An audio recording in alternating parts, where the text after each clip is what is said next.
Barsisa was a great abid from the time of Banu Israel. Great abid, great pious man. He was a monk. Nowadays, a sheikh.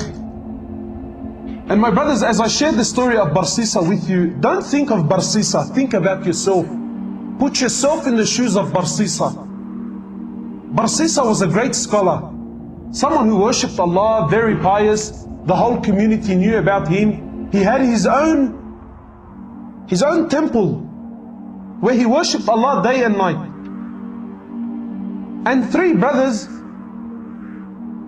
they wanted to go in jihad, but they had a sister.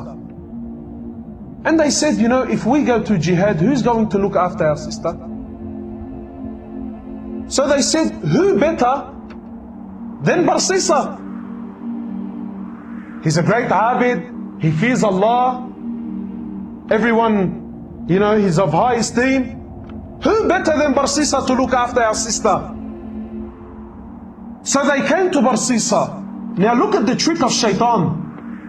Look where it starts, my brother.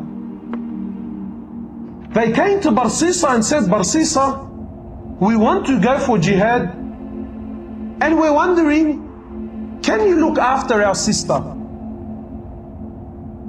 So Barsisa immediately says, he says, A'udhu billahi minash shaitanir rajim. This is shaitan. No way. So the men were disappointed and they left. Then shaitan came to Barsisa.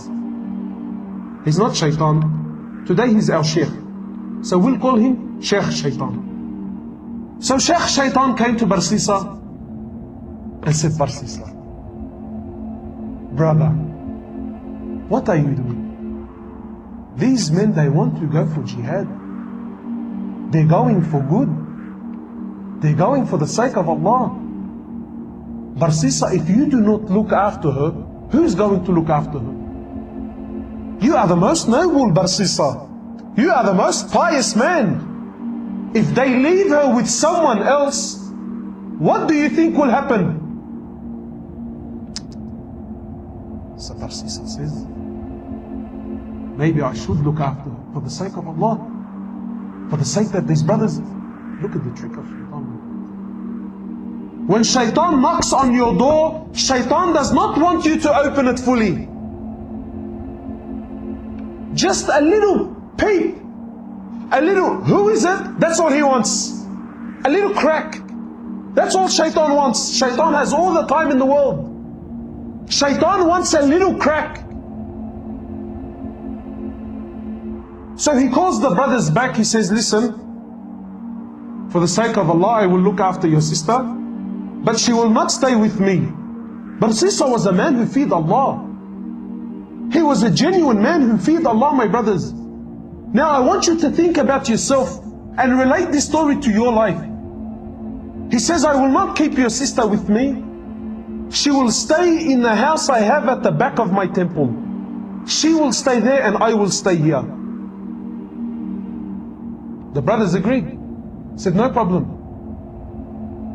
The brothers went to jihad.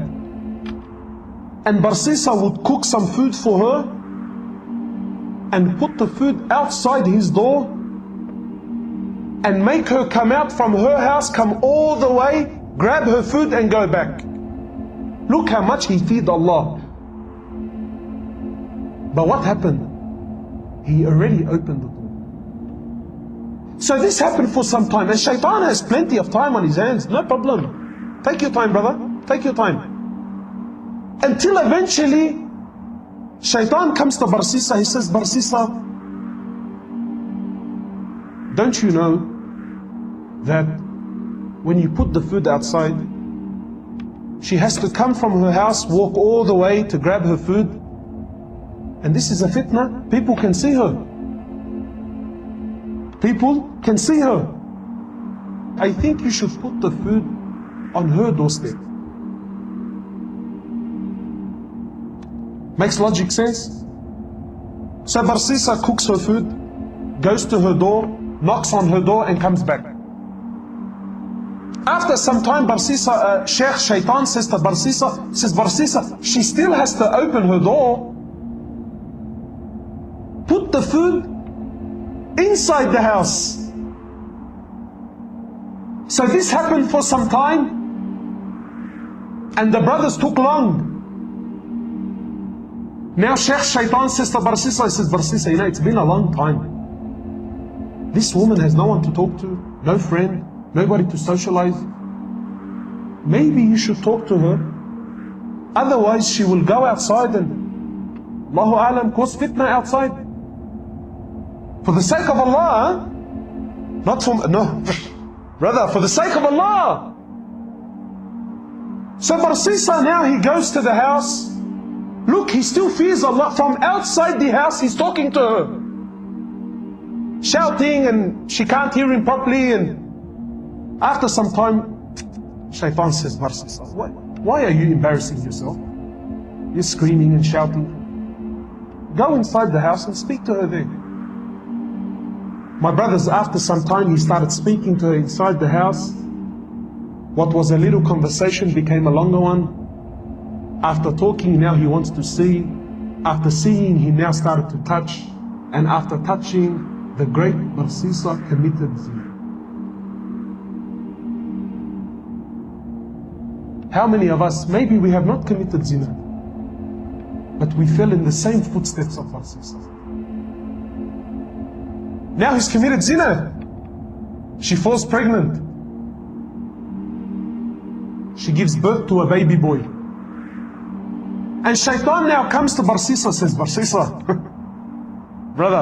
bro, if the brothers come back and see this young boy, and you were the one who was responsible for looking after him,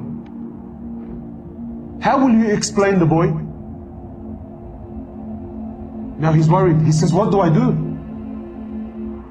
He says, Barsisa, you have to kill the boy. You have to get rid of the evidence. So Barsisa kills the boy.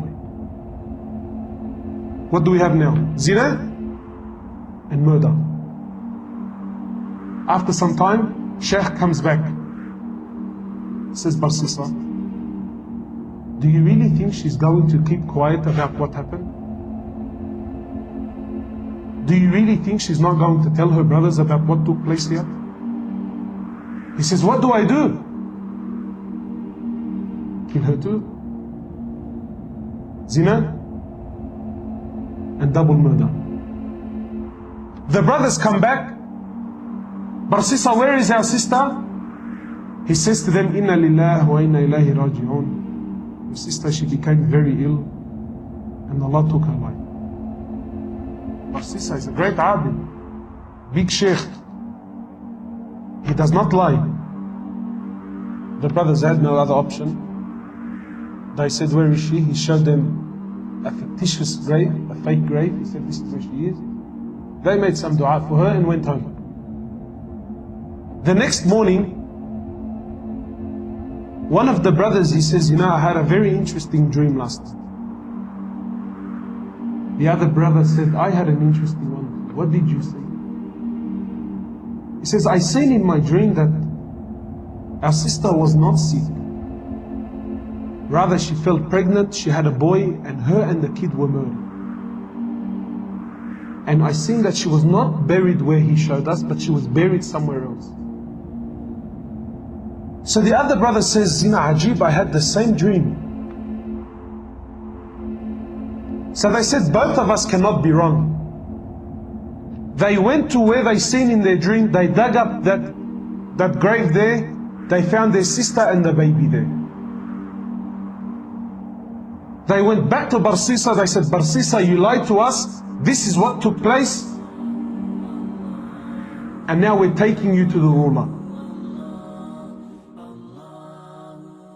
Now on the way, Barsisa is looking at himself, he's thinking, how did I get in this mess? Zina, double murder, and now I'm going to be executed. So, when they bring him to the ruler, Shaitan comes to Barsisa in the form of man. He says, Barsisa, do you know who I am? He says, no. He says, Barsisa, I am shaitan. And I am the one who caused you all this mess. And I'm also the one that can get you out. He says, Barsisa, I can get you out, man. I have a lifeline for you, Barsisa. He says, anything, get me out. He says, Barsisa, you make sajda to me. You make sajda to me, Barsisa, and I will get you out. So Barsisa, he makes sajda to him. And Sheikh Shaitan says, thank you very much. It was nice knowing you. Assalamu alaikum. And shortly after, he was crucified. The last action in his life was what? Shirk, kufr to the highest level.